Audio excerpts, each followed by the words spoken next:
आता डिस्ट्रीब्यूट या शब्दाचा अर्थ समजून घेऊया. सर्वप्रथम मराठी अर्थ: वितरण करणे किंवा वाटप करणे. डिस्ट्रीब्यूट हा शब्द वर्ब आहे. मराठीत समजून घ्या.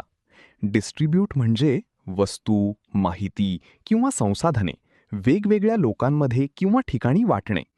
जेव्हा आपण काही गोष्ट समानपणे किंवा नियोजनानुसार अनेक लोकांना देतो तेव्हा डिस्ट्रीब्यूट वापरतात. English meaning: to give or share something among people.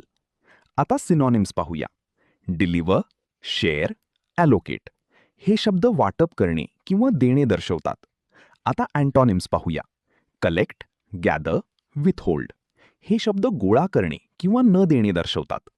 आता उदाहरणे पाहूया. पहिले वाक्य: the teacher distributed books to the students. शिक्षकांनी विद्यार्थ्यांना पुस्तके वाटली. इथे डिस्ट्रीब्यूट म्हणजे सर्व विद्यार्थ्यांना पुस्तके वाटप करणे. आता थोडा विचार करा. व्हिडिओ थांबवा आणि खाली उत्तर कॉमेंटमध्ये लिहा. वितरण करणे मीन्स ए. डिस्ट्रीब्युशन, बी.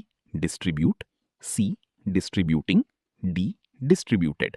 तुम्हाला इंग्रजी मोफत आणि सोप्या पद्धतीने सुधारायचे आहे का? नियम अकॅडमीचा बेसिक इंग्लिश व्होकॅब्युलरी आणि ग्रामर कोर्स पूर्णपणे मोफत जॉईन करा. आत्ताच हा नंबर नियम अकॅडमी इंग्लिश नावाने सेव्ह करा. 9270275060. नंतर व्हॉट्सॲपवर हॅलो सर असा मेसेज पाठवा. दररोज व्हिडिओ प्लस MCQ सराव मिळवा.